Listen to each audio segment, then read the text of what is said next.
So what I really want to know in this video is, could you sell me this pen? This marketing challenge became really popular thanks to the Wolf of Wall Street, and it's a really good question because the logic holds that if you could sell a pen, you could pretty much sell anything. So how do you sell a pen? And could I sell a pen to you?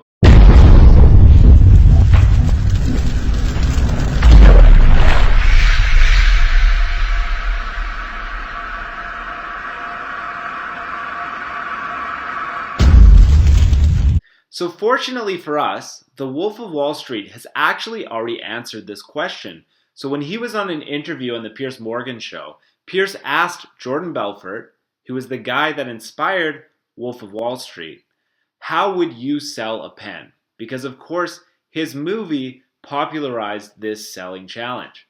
Jordan Belfort's response was that the best way to sell a pen, or to sell anything for that matter, is to first qualify the prospect's wants, okay? So first qualify what the prospect actually wants. Now, I'm not suggesting that you should ask prospects exactly what they want. You should be the one in control of the questions. However, you do want to determine what kind of sales you can make from your prospects by asking very important qualifying questions. So Jordan's response was, how long have you been in the market for a pen?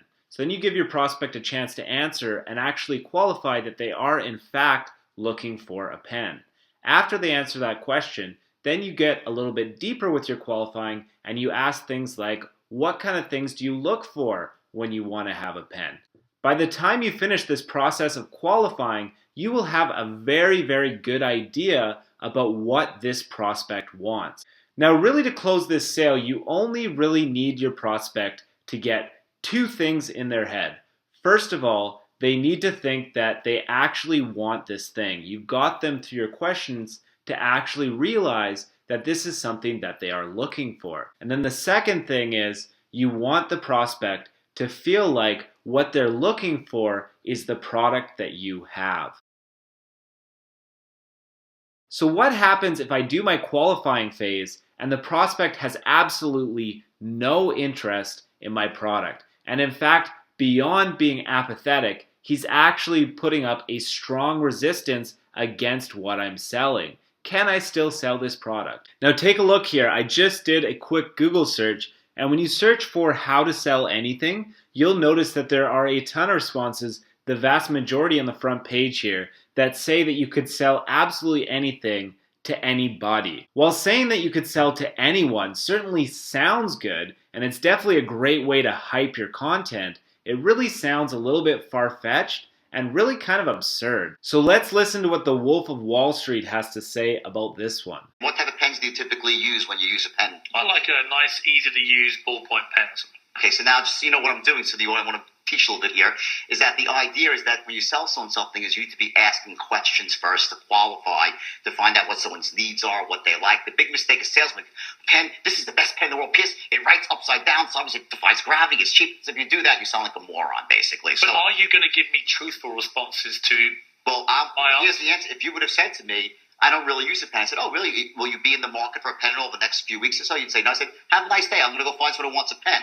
I don't want to sell someone a pen that doesn't need a pen. So the first thing you do is ask questions. How often do you use a pen? What type of pen do you use? So that's the way to really do this correctly. Otherwise, you're basically just jamming a pen down someone's throat. Jordan Belfort, if the one thing I've learned tonight, it is how to sell a pen. From the master salesman. Hey, it's good to talk to you. My pleasure. So my biggest takeaway from that interview is that you really don't want to go too far out of your way to try and force and tell people what they should and shouldn't buy, especially if you have a product that's fairly mundane. So let's say you're selling pens. You don't want to say stuff like, oh, this pen is like the best pen you've ever seen. It writes so good. You're never going to find another pen like this. People that are listening to you are just going to think that you're an idiot. And Jordan definitely said that in the interview.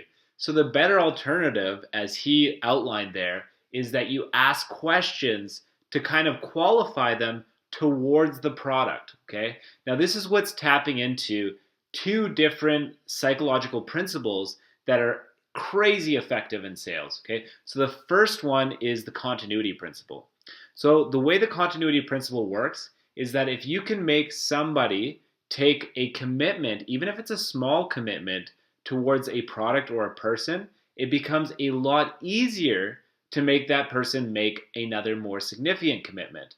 So my first commitment that I'm doing in my qualifying phases, I'm getting my potential customer to verbally state what they want. So that's a commitment, because anytime we say, hey, this is what I want, I'm basically verbally committing to that thing.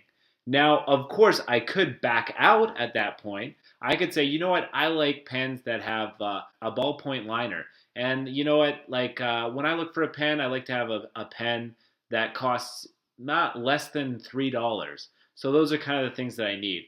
Now, if I had a salesman that said, you know what, this pen, it's a ballpoint liner, and it only costs $2.95. So like you just said, you're looking for those things. Here's exactly what you were looking for. Now, of course, at that point, as the potential customer, I could say, you know what? I'm not looking for those things. I just said that, but I changed my mind. I'm out. Okay. Now, customers could do that, but in the reality, they usually don't. Okay. So if you get a customer to actually make a statement on record, he's talking to you, and they tell you exactly what they want from a product, and then you offer them right afterwards, like, oh, you want that from a product? Here's that product. You offer them exactly what they want. Why would they back out? So the reason why most customers will absolutely not back out at this point is because of a psychological phenomenon known as the consistency principle. So the best-selling persuasion book of all time was written by a guy named Robert Cialdini. And in that book, he outlines in depth what the consistency principle means. So basically what this means is that when somebody makes a commitment towards an idea, or they claim a belief or a want for something, they feel psychologically pressured to continue that because they were the ones that said it. Okay? This is basically, in layman's terms, what means being stubborn. Most of us are very stubborn whether we realize it or not. So really the important thing as the seller is to use that stubbornness in our favor instead of against us. So that's why qualifying the prospect first and getting them to make those commitments to stay consistent to are so important and will so dramatically increase your sales conversions. Believe it or not, it's usually not the end of the sale that determines whether you make the sale or not. It's usually much more important what you do leading up to the close that matters the most. I do my selling process in 3 separate phases. The first phase in the process is to find prospects that are going to be interested in my product. So that's the first thing. Before you can actually make the sale, you got to find people that can actually buy it. The second part of my sales formula is what I like to call the massaging phase, okay? Now, in this stage, it's really going to have the biggest impact on whether the prospect that you found actually buys or not. So remember what I just said is that it's not the close that matters, it's how you lead up to the close. Instead of telling prospects what they need to buy, what you should do instead is facilitate it so that they find out for themselves what they want to buy. So if you think about this, it's almost like an inception strategy. You're not trying to force anything. You're not trying to tell anybody what to do. Instead, you're just providing them the groundwork so that they can decide for themselves. I'm going to let you in on a mind-blowing reality of human nature. When we make decisions, most of us, we make decisions emotionally, okay? And there's all kinds of research that proves this. Seriously, if you look into this, everything that I'm saying right now is 100% true. People make decisions based on what they emotionally want to do. Whether they want that product or not, that's what's going to determine what they make the sale. When people think about things or they have like a logical response to making a sale, usually what customers are doing or prospects are doing is that they're justifying the emotional decision that they've already made. Okay? So on an emotional level, your prospect is already going to decide, do I want this product or not? And then they're just going to be coming up with justifications and reasons why they feel that way. Okay, so it's much more important to target and tap into a prospect's emotions than it is to tap into their reason, because it does not matter about their reasons. And like I said, there's so much evidence for this. It does not matter about their reason. What matters is, how do they feel about the sale? Does it feel good to them? And if it feels good, then they are going to come up with the reasons for themselves. A great way to tap into a prospect's feel for the sale is to have them imagine what it would be like to have that product. Okay, so you actually want them to experience what it would be like if they own that product. So you're giving them a reason to buy. But even more powerful than that is if you get them to realize the consequence of not making a buying decision. So believe it or not, we're actually more manipulated by the fear of not having something than we are about the benefit of actually having it. So both of those methods work. I've actually found that it's even more powerful to go in the consequence-driven direction, but you can use both in your sales process. So the close of the sale is actually pretty straightforward. What's really important is how you led up to the close. I've found that it's actually more harmful to your chances of making the sale if you try and sell too much in the close. So the best way to do it is to stop selling the prospect. This is the part of the sale where you're just initiating them to make a decision. So the really important part and the thing to keep in mind here is, are you confident that the prospect is ready to buy?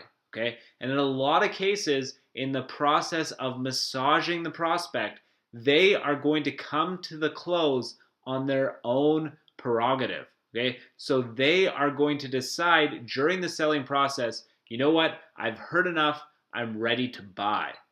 But if they don't do that, but you know that there's nothing really left for you to do in the sales process, then the best thing you can do is just say, hey, so sounds good to me.